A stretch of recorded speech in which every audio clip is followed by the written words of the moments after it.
कभी कभी व्यक्ति व्यक्ति नहीं रह के समष्टिगत हो जाता है। वो अपने आप में एक युग की तरह, अपने आप में एक संगठन, एक संस्था, एक विचार जो कि धरातल पे उतार लिया जाए और उसमें स्वयं को प्रस्तुत कर देना, अपने जीवन को होम कर देना, अपने आप को, अपने हर पल को, अपने सदगृहस्थ जीवन के बीच में रहते हुए संतुलन बनाने के नाम को आदरणीय जयप्रकाश जी बोलते हैं।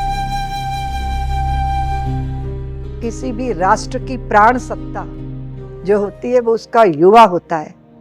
उस युवक को कितना संस्कारी, अपनी मिट्टी से जुड़े होना चाहिए, वो कितना अपने आप में, स्वरूप में स्थित होना चाहिए। इसके लिए उनका जब मैंने विचार सुना तो हमारे हृदय से आया कि ये साधारण व्यक्ति नहीं है, ये तो एक राज ऋषि हैं। स्वामी विवेकानंद, महर्षि अरविंद, राष्ट्रीय स्वयंसेवक संघ और हमारी भारतीय सेना ने जयप्रकाश जी का मार्गदर्शन किया और सन 1992 में सूर्या फाउंडेशन का अंकुरण हुआ। संकल्प था व्यक्ति निर्माण के माध्यम से राष्ट्र निर्माण। युवाओं की असीमित ऊर्जा को सही दिशा देने के लक्ष्य के साथ दिल्ली हरियाणा सीमा पर झिंझौली में सूर्या साधना स्थली की स्थापना हुई।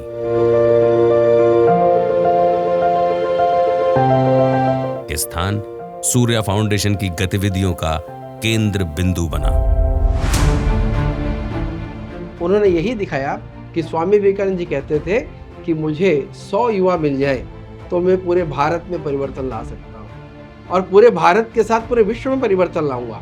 और इसीलिए मैंने सूर्या फाउंडेशन बनाया है। उनकी कल्पना, उनका विचार यही था कि सूर्या फाउंडेशन के माध्यम से ऐसे 100 युवा मैं खड़े करूं जिनके भीतर आत्मशक्ति हो।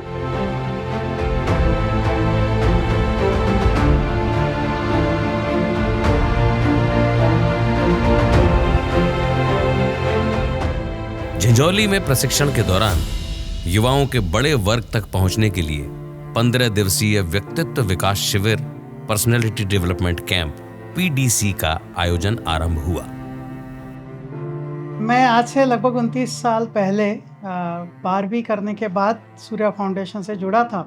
मुझे अच्छी तरह से ध्यान है कि जेपी सर ने जब साधना स्थली का निर्माण किया तो हरियाणा की बड़ी उपजाऊ धरती थी वो, और वहाँ के किसानों को लगा कि शायद फार्म हाउस बना रहे तो कुछ मतलब उन्नत किस्म की खेती वगैरह होगी। लेकिन जब उन्होंने देखा कि यहाँ देश भर के युवा आ रहे हैं, कोई अलग अलग तरह के कार्यक्रम कर रहे हैं, तो उनके मन में प्रश्न था। वो जयप्रकाश जी से पूछते थे कि ये इतनी अच्छी उपजाऊ ज़मीन आप क्या कर रहे हैं यहाँ पर, तो यहाँ तो अच्छी खेती हो सकती है। तो जयप्रकाश जी कहते थे कि हाँ, मैं खेती कर तो रहा हूँ, यहाँ युवाओं की खेती कर। इनका एक फौजी ट्रेनिंग जो मैंने चलवाई थी, तो ये पाया मैंने कि ये तो बिल्कुल परफेक्ट जो आर्मी में जाने के लायक तैयार है, क्योंकि यही चाहिए था यंग लड़कों में। और फिर लीडरशिप कैसी बढ़ाई जाए, मेरा फोकस इसमें था कि ये देश के लिए कुछ करेंगे बाद में जा कर के, तो लीडरशिप क्वालिटी नंबर 1 और सेल्फ डिसिप्लिन जो है वो एसेंशियल एक क्वालिटी है। तो डिसिप्लिन कैसे हो उसके लिए अलग अलग तरीके होते थे हमारे, जो मिलिट्री एकेडमीज़ में इस्तेमाल किए जाते थे, वो भी लगाया, उनको इंटरेस्ट भी आया। तो रात के कई बार 10-11 भी बज जाते थे, नॉन स्टॉप काम होता था। और जब मैंने स्वयं पहली बार इनका परफॉर्मेंस देखा ग्राउंड के ऊपर, तो अगर मैं अतिशयोक्ति न माने तो मेरे खुद आंसू आ रहे थे कि ये लोग ऐसे तैयार हो गए हैं। But that was the beginning actually.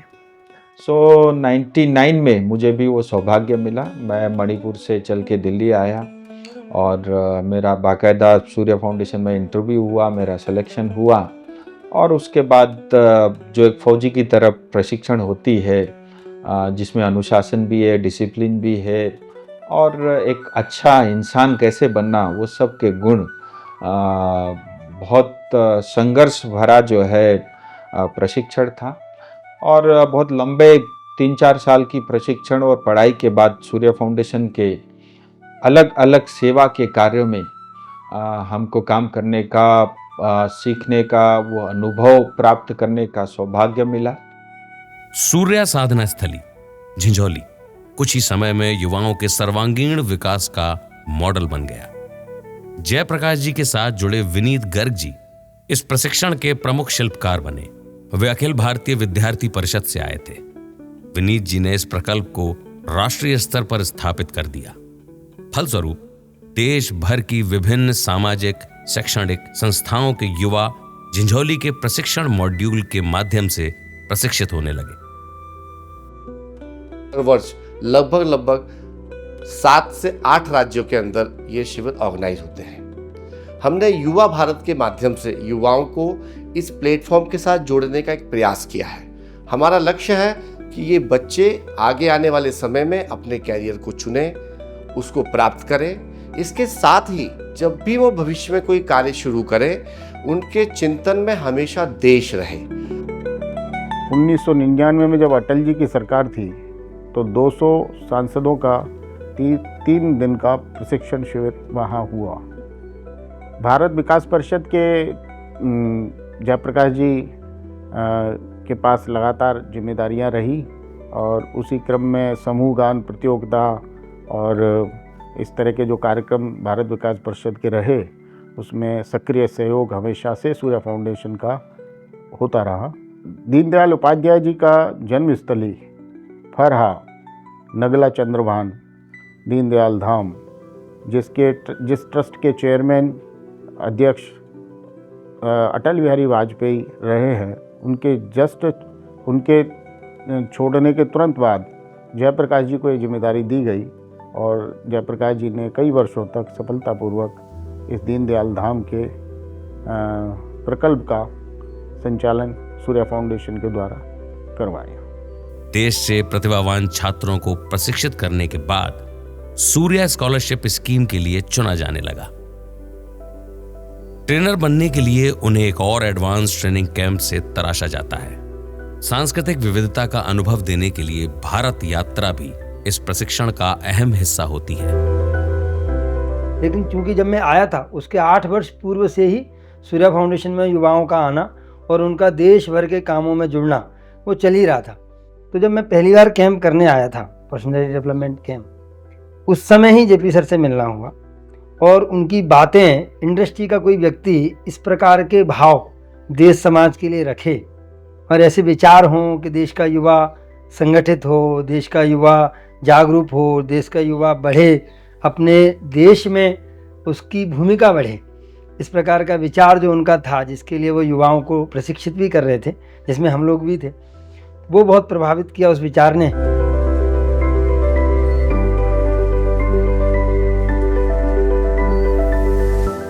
Jayaprakash जी ने विकसित देशों में चलने वाले थिंक टैंकों को देखा, परखा, उनकी कार्य पद्धति को समझा, सरकार के साथ उनके समन्वय का अध्ययन किया। जो लोग रिटायर हो गए बड़े बड़े पदों में हमारे देश में, अच्छे चाहे वो डिफेंस में हो, चाहे वो ब्यूरोक्रेसी में हो, जुडिशरी में हो, किसी क्षेत्र में हो सकते हैं, तो वो उनका जो अभी इन्होंने 20 साल 25 साल सर्विस कर ली है, तो उसको क्यों ना हार्नेस किया जाए, क्यों ना एक ऐसा प्लेटफॉर्म हम दें उनको कि हम इन लोगों को बुलाएं और देश की समस्याओं पर विचार करें। द वाइटल नेशनल इंटरेस्ट जिसको हम बोलते हैं, जो हमारे हैं देश में, उनके ब्रेनस्टॉर्मिंग के बाद जो रिजल्ट निकलता है उसको सरकार के पास भेजें या जो भी स्टेक होल्डर्स हैं उनको दें, चाहे वो मिनिस्ट्री हो, चाहे वो इंडस्ट्री हो। तो ये बड़ा सक्सेसफुल हमारा रहा। हमने स्टार्ट डिफेंस से ही किया और ये आज हमारे पास 25-30 के करीब ऐसे विषय हैं जिन पर हम ये थिंक टैंक करते हैं। I've been associated with the Surya Foundation for the better part of the last 10 years, and I can assure you the quality and the diversity of discussions that take place in Surya Foundation beats almost everyone else. This is a foundation which has undertaken to discuss and intellectualize the whole concept of nation building. So as such, there is a comprehensivity about it, with I myself looking at essentially the security sector part of it.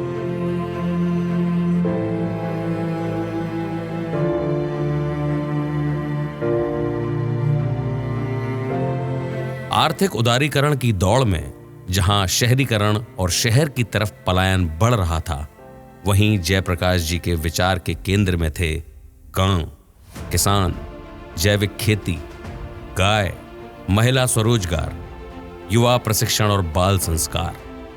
फलस्वरूप झिंझोली गांव से ही आदर्श गांव योजना की शुरुआत हुई। झिंझोली में आए बदलावों को देखते हुए आदर्श गांव योजना का विस्तार छत्तीसगढ़ और फिर पूर्वोत्तर भारत में किया गया। सूर्या फाउंडेशन आदर्श गांव योजना का काम देश भर में 400 गांवों में संचालित हैं और हम 5 आयाम को लेकर के काम कर रहे हैं: शिक्षा, स्वास्थ्य, समरसता, स्वावलंबन और पर्यावरण। मेरा गांव मेरा एक बड़ा परिवार, इस भाव को लेकर के वो इस आदर्श गांव योजना में सहयोग कर रहे हैं और सूर्या फाउंडेशन आने वाले दिनों में मुझे लगता है एक अच्छे परिणाम के साथ इन गांवों में उभरेगा। और जो हमारा एक लक्ष्य है, मेरा गांव मेरा बड़ा परिवार, मेरा गांव अच्छा गांव, सुंदर गांव, उस दिशा में हम आगे बढ़ रहे हैं। और माननीय जयप्रकाश जी का जो एक सपना है आदर्श गांव, उस आदर्श गांव की को हम सफल करने में आगे बढ़ रहे हैं। गांव को संवारने के लिए शिक्षा, सामाजिक संस्कार, स्वास्थ्य, स्वावलंबन एवं समरसता लाने का काम किया गया। बालकों के लिए संस्कार केंद्र, युवाओं के लिए यूथ क्लब जैसे अनेक कार्यक्रमों से गांव में सुखद परिवर्तन आने लगे। गांव में स्वावलंबन और पर्यावरण संरक्षण के माध्यम से नई उम्मीदें जगी। अब तक 18 राज्यों के 200 से अधिक जिलों के 5000 गांवों तक आदर्श गांव योजना का कार्य पहुंच चुका है। लगभग 1000 स्वयं सहायता समूह, 3000 ग्राम समितियां, 3 लाख से अधिक युवा, 6 लाख से अधिक बालक बालिकाएं आदर्श गांव योजना से लाभान्वित हुए हैं। सूर्या फाउंडेशन ने देश के किसानों की समृद्धि के लिए सफल प्रोजेक्ट भूमि सुपोषण और डेयरी उद्यमिता जैसे प्रकल्प बनाए।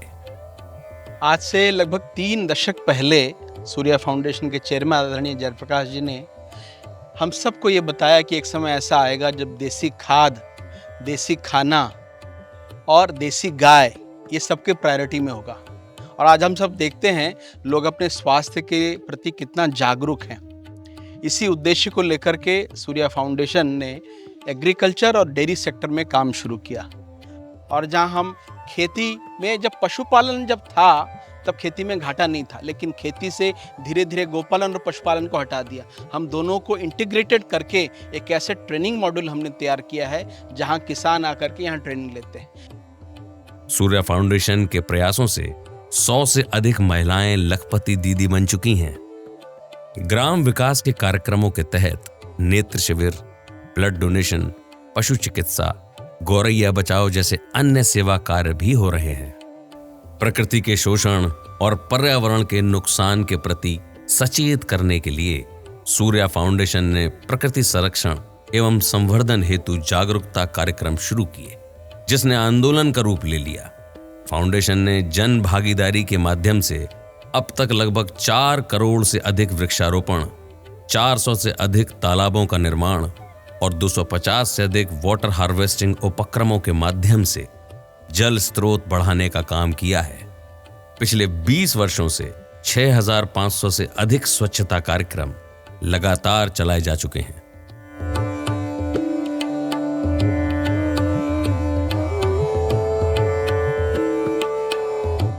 जयप्रकाश जी गांधी जी के प्राकृतिक चिकित्सा के विचार से अत्यंत प्रभावित थे। उन्होंने महावीर प्रसाद पोद्दार जी के साथ प्राकृतिक चिकित्सा का अभ्यास किया। मैं 96 में आया, कर्नाटक दक्षिण भारत से यहाँ आया और यहाँ आने के बाद पहली बारी नेचुरोपैथी और नेचुरोपैथी के लाभ और योग के लाभ, इस विषय की जानकारी मुझे सूर्या फाउंडेशन में मिली। नेचुरोपैथी में जो अच्छा काम करते हैं उसको रिकॉग्नाइज करने का काम, उनको अप्रिशिएट करने का काम अगर कोई किया, उनको संगठित करने का काम अगर कोई किया है, वो आदरणीय जयप्रकाश अग्रवाल जी है। तो हमारे प्रयास से भारत सरकार पहली बार मुझे लगता है 98 में नेचुरोपैथी का एक टास्क फोर्स बनाया और 2003 आते आते जयप्रकाश जी ने भारत जगाओ सत्याग्रह शुरू किया। इंटरनेशनल नेचुरोपैथी ऑर्गेनाइजेशन 2003 में घोषणा होने के बाद और देश भर में आज मुझे लगता है कि लगभग 32 राज्यों में 500 डिस्ट्रिक्ट से भी अधिक स्थानों पर आज INO के छोटे या बड़े विंग है। लगभग 50,000 से भी अधिक मेंबर इसके साथ जुड़े हुए हैं। जयप्रकाश जी 20 साल पहले बोला करते थे नेचुरोपैथी डे की घोषणा हम करवाएंगे। वो बोलते थे कि नेचुरोपैथी के योग का मंत्रालय बनाएंगे। मुझे बड़ी खुशी होती है जयप्रकाश जी अपने मुख से, अपने वाणी से आयुष मंत्रालय में बैठकर, आयुष मंत्री बगल में बैठे थे, सेक्रेटरी बगल में बैठे थे, लेकिन उसकी घोषणा जयप्रकाश अग्रवाल जी के मुंह से वहां पर की।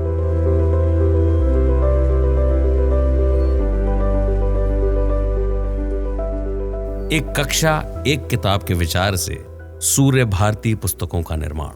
तो थिंक टैंक में चर्चा हुई कि बस्ते का बोझ कैसे कम किया जाए। तो मूल विचार ये लाया गया कि पहला बिंदु ये रहेगा, किताबें हमारी चाइल्ड सेंटर्ड होंगी, बाल केंद्रित होंगी। पहला काम बच्चे को आधार बना के करना है। यानी भाषा कैसी होगी, तो एकदम सरल, वो भाषा जो घर की माँ पिताजी पढ़ा सके। दूसरा, क्रियाकलाप आधारित हो। और तीसरा बिंदु जिसको बोलते हैं value based education. Value based यानी जो हमारे भारतीय संस्कृति, भारतीय मूल्य हैं, वो बच्चे के भीतर आए।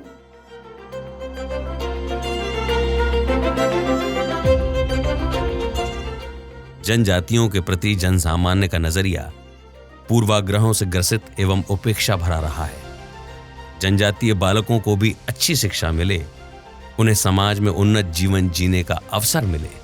इस उद्देश्य से गुजरात के तत्कालीन मुख्यमंत्री श्री नरेंद्र भाई मोदी जी ने अरवल्ली जिले में एवं मध्य प्रदेश के तत्कालीन मुख्यमंत्री श्री शिवराज सिंह चौहान जी ने सीहोर जिले में सूर्या फाउंडेशन को प्राइवेट पब्लिक पार्टनरशिप मॉडल पर विद्यालयों के संचालन का अवसर दिया। सूर्या फाउंडेशन वर्ष 2010 से वनवासी बालक और बालिकाओं के लिए निरंतर कार्य कर रहा है। फाउंडेशन का विश्वास है कि शिक्षा ही समाज को आगे बढ़ाने के लिए सबसे मजबूत माध्यम है। इसी सोच के साथ PPP मोड के अंतर्गत सूर्या फाउंडेशन 2 विद्यालयों का सफल संचालन कर रहा है। आदरणीय JP सर का उद्देश्य है कि हम बच्चों को सिर्फ पढ़ाई तक सीमित ना रखें, बल्कि उनका शारीरिक, मानसिक और नैतिक विकास करें, ताकि वो अच्छे नागरिक बन देश की सेवा करें तथा अपने परिवार और समाज का नाम रोशन करें। बहुत बड़ी बात है, क्योंकि वो एक व्यवसायी होने के साथ साथ एक बहुत बड़े समाज सेवी भी रहे हैं। तो मैं और मेरे जैसे कई साथी जो अलग अलग क्षेत्रों में गए, तो उनको जो कार्य करने का अनुभव मिला वो जयप्रकाश जी के कारण ही था। तो हर जगह जो हमारी रीच थी वो संगठन में ऐसे स्तर पे थी जहाँ पे सामान्यतया हर कोई नहीं पहुँच पाता। तो वहाँ का एक अनुभव लेना, वहाँ पे काम करना और वो सीखना एक बहुत बड़ी बात है। जो सूर्या परिवार है, जो सूर्य रोशनी है, एक तरफ वो रास्तों को, घरों को, संस्थानों को प्रकाशित कर रहा है, उनका अंधकार दूर कर रहा है। लेकिन जयप्रकाश जी ने सूर्या फाउंडेशन के माध्यम से जो युवाओं के मन में जो अंधकार है, जो आज की सबसे बड़ी समस्या है कि क्या कहाँ जाना, क्या करना, जो कन्फ्यूज़न रहता है, उस अंधकार को दूर किया है। एक उनके अंदर की चेतना को जागृत किया है और उनका मार्ग प्रशस्त किया है कि वास्तव में देश विकसित भारत तभी बनेगा जब हमें क्लैरिटी होगी कि हमें क्या करना, क्या नहीं करना, कहाँ जाना है। तो उस अंधकार को दूर करने का काम सूर्या फाउंडेशन के माध्यम से जयप्रकाश जी ने किया है। जहाँ कोई वास्तव में प्राइवेट कोई संगठन वो इस प्रकार का प्रयत्न करे और उससे इतनी सफलता प्राप्त करे, यह मुझे नहीं लगता कि हिंदुस्तान में कोई ऐसी दूसरी संस्था है। सूर्य फाउंडेशन को और जयप्रकाश जी को बहुत बहुत बधाई। अब मैं मुंबई से चल के सिर्फ इसलिए आया ये देखने की एक आदमी है मेरी तरह, वो भी एक ऐसे सपने देख रहा है और वो उनको साकार कर रहा है। मैं सिर्फ बातें करता हूँ, एक आदमी है जिसने साकार कर दिया। वो आदमी देश के लिए सोच रहा है। वो एक जमाना था जब मरना जरूरी था। आज ये जमाना है कि देश के लिए जीना और देश के लिए काम करना बड़ा जरूरी है। व्यक्ति तो एक बिखरी हुई ऊर्जा का नाम होता है, लेकिन जब वो किसी संगठन, संस्था या कोई कार्य पद्धति, साधना के सूत्र को जीवन में धारण करता है अनुशासित होकर, तो वो ऊर्जा जो उसी को नष्ट कर रही होती है, वही ऊर्जा से वो नव सृजन करता है।